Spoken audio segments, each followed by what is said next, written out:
Welcome back to the SMT Media Network. I just watched this video and honestly, I wanted to share it with you guys. So what I'm going to do is I'm going to let you hear the audio.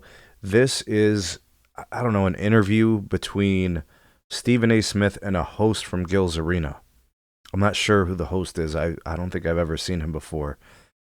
But he asked him about LeBron, specifically how things have gone, the situation with LeBron that dates back to last season, where Stephen A. Smith was approached kind of in a aggressive manner by LeBron in the LA Lakers arena, I think after a game or whatever, and where LeBron said, leave Bronny out of this and whatever, and Stephen A. Smith has already addressed this publicly and talked about it, said it had nothing to do with Bronny, and it had to do with all the extra stuff that comes with Bron and all of that, and Bron made it about Bronny and that whole thing.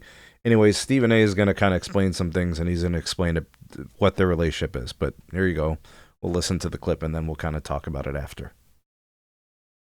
The relationship like there's no situation, there's no relationship. He doesn't like me, and I don't like him. Still, can we mediate? Can we increase the There's fee? nobody that can mediate. Okay. It's okay.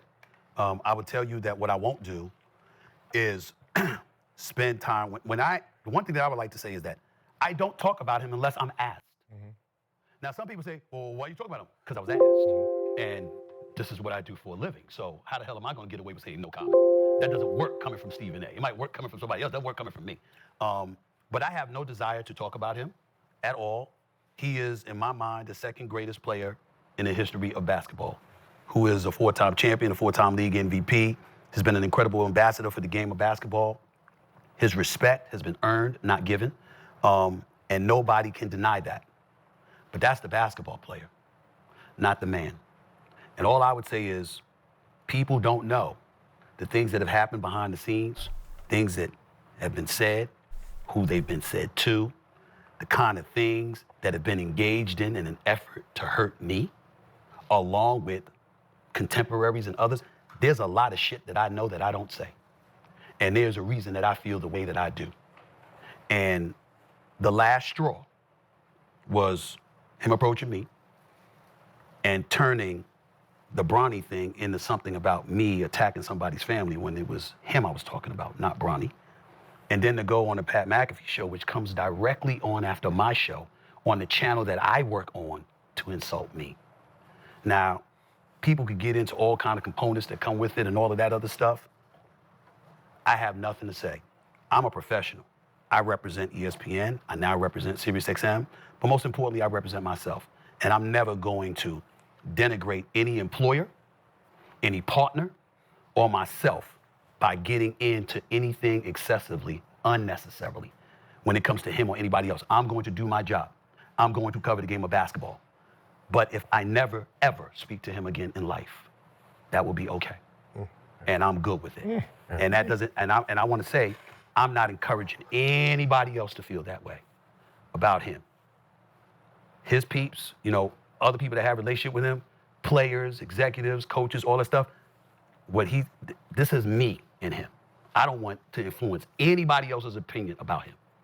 But if we never speak again in life, me and him, I am perfectly fine with that.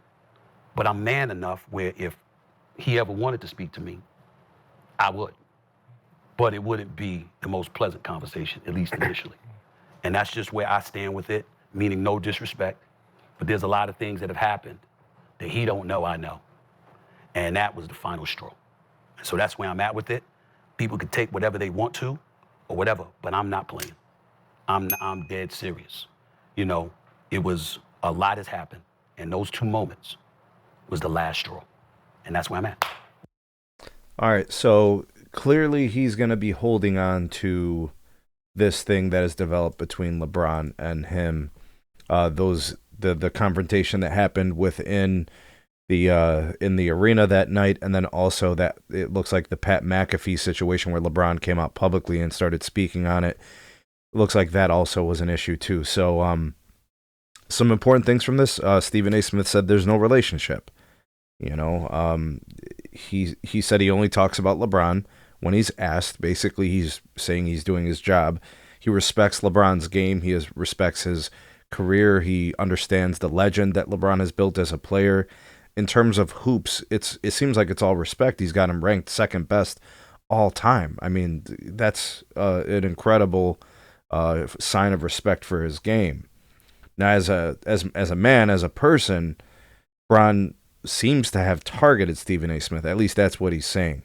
And he also mentioned other media people because he said his contemporaries, which would indicate that, you know, he's not only stuck about the confrontation in L.A. and about the whole, like, Bron saying it was about Bronny when it was really about him, but it looks like it has to do with the media control and what LeBron has maybe done to some of his media friends or media comrades or contemporaries. You know, so he went on to say, I'm okay if we never speak again. You know, that's a personal decision. He doesn't want to influence anybody else. You know, he said he would, you know, speak to LeBron if LeBron approached him. He said it wouldn't start off well because obviously there's still some venom there and there's still some, I guess, some hard feelings. But this appears to me like many things have happened with Bron and the media. This is what this is. This is what I made a video about this months ago.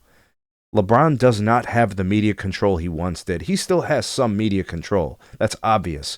But he doesn't have the control he once did because LeBron doesn't win like he once did, right? He's not as powerful because he's not the champion anymore. Like he's a champion. He's won championships, but he's no longer like the king of the sport. You know, that he's no longer winning chips. When you have that kind of cachet because you are the ultimate player in the sport, the pinnacle of the sport, it carries a different type of juice. He clearly doesn't have the same juice he once did. It appears like this is just the straw that broke the camel's back. There's 1,000 other straws, right? That's really what this seems like. And, you know, I don't even really like Stephen A. Smith all that much. I mean, to me, he's a blowhard. Same thing with LeBron. You know, these are two diabolical, egotistical, attention-seeking, you know, monsters. I mean, that's just how it goes with these type of guys. It's just their personalities. They still view and see themselves as, you know, the best at what they do, you know. And unfortunately, what these guys end up doing is they go public with all these things, and then it just looks bad, and it makes people question their character.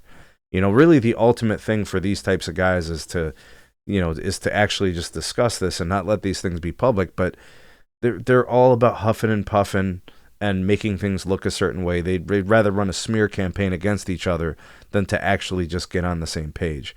You know, honestly, I wish both of them could destroy each other, honestly. I really couldn't care less. I don't really, when it comes to the extracurriculars, like outside of their actual craft and their profession, I don't like either of them. But again, for their craft, I mean, can you name two bigger names? You know, they're huge in what they do. But I thought this was interesting. Go ahead and drop me some comments, questions, and concerns in regards to this disclosure from Stephen A. Smith.